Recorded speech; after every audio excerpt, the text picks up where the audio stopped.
Hello guys, welcome back to my channel. চলে এসেছি আজ নতুন একটা রেসিপি নিয়ে।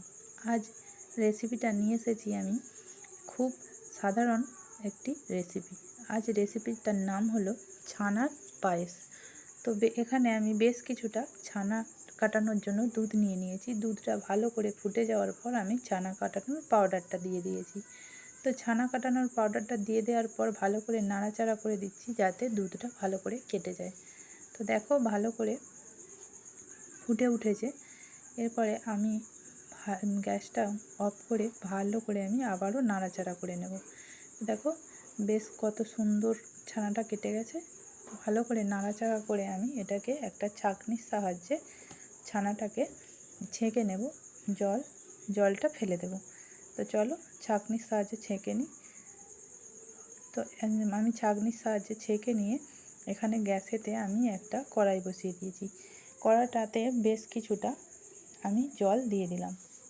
তো জলটা গরম হওয়া পর্যন্ত আমি অপেক্ষা করব। তো দেখো জলটা ভালো করে ফুটে উঠেছে। তো এরপরে আমি আমুল পাউডারটা ওর মধ্যে দিয়ে দেবো।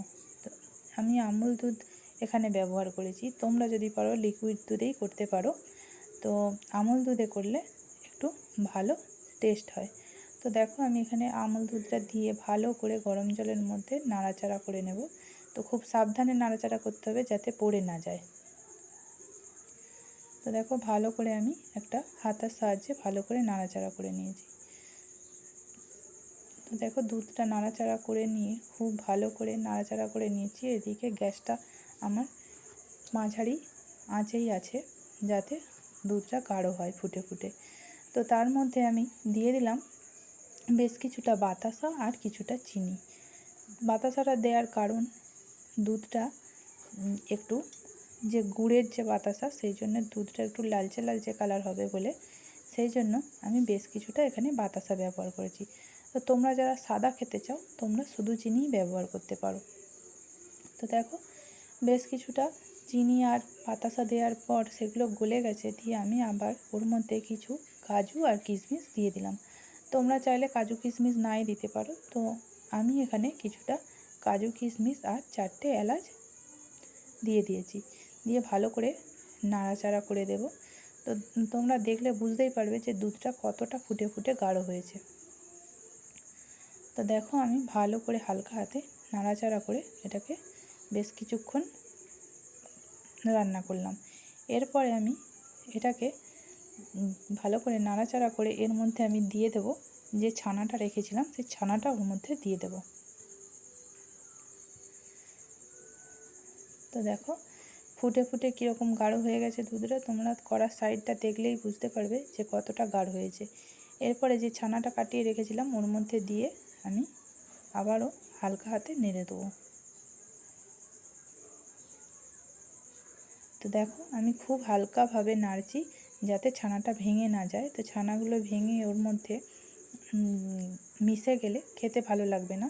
তো চেষ্টা করবে ছানাটা হালকা হাতে নাড়তে যাতে ওর মধ্যে মিশে না যায়। তো দেখো তো ওর মধ্যে মেশে নিয়ে আমার খুব ভালোভাবে এটা আমি নাড়াচাড়া করছি। খুব সাবধানে নাড়াচাড়া করতে হবে।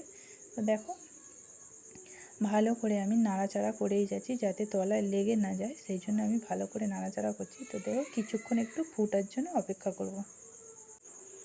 তো দেখো দেখতে দেখতে ফুটে উঠেছে আর আমার রান্নাটা হয়েও গেছে। দেখো ওর মধ্যে নামানোর সময় আমি বেশ কিছুটা ঘি দিয়ে দিলাম। তোমরা যদি চাও ঘিয়ের ফ্লেভার নিয়ে আসতে তাহলে ঘিটা অ্যাড করতে পারো, আর তা নইলে ঘিটা দেওয়ার কোনো দরকার নেই। তো দেখো আমি একটু ঘি দিয়ে ভালো করে নাড়াচাড়া করে নিলাম। এরপরে আমি একটা পাত্রে ঢেলে নেব।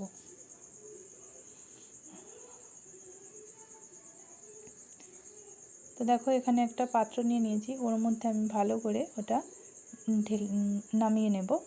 তো দেখো কত সুন্দর দেখতে হয়েছে। এরকম গাঢ় গাঢ় করে করলে রেসিপিটা খেতে সুন্দর লাগবে।